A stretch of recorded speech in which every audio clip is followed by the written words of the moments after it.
When we say actionable dashboards, people take that a lot of different ways. But Yeah. the way you want to think about it is like a good old Venn diagram. I know I'm on a podcast, and I'm like, look at this chart. But just think of like Yeah. on one side, you have the actions somebody can take, and then you have the insights that you can provide. And Yep. the intersect between that is what you want to hit. For example, like you said, the CEO.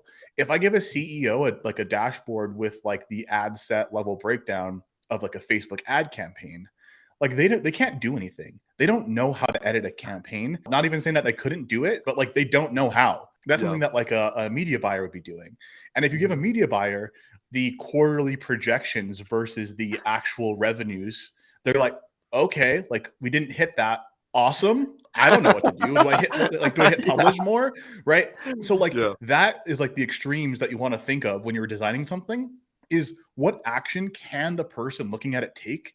Because you need to have their skill set and their area of expertise in mind when you're designing it. So like kind of Yeah. resaying what you just said, but just kind of building that even further for whoever's Mhm. listening to this to be like, oh, I can't just build a report with all these KPIs that are huge because they don't mean anything to the actual practitioner and vice versa. It's super important to be creating it whatever's most valuable to the client and asking them like, hey, do you have a creative team? What is most important to you? Is it constant creative iterations?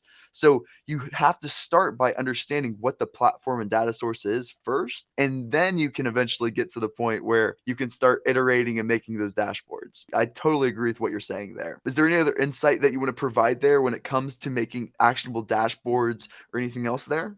Like it comes down to the good questions. Like you have to ask good Mhm. questions to start off with. We do a lot with like Google Analytics and like custom CRM things along those lines. So like we can change the data collection.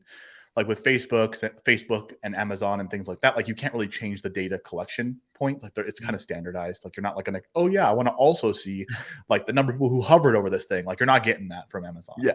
Um, and so like with more custom implementations, if you can customize the CRM or can customize the browser based metrics and things, you get the ability to then ask bigger questions that you can take action on. So again, start with the question regardless of what you're doing, because at the end of the day, the question is what matters, and then everything else after that is kind of the trickle down.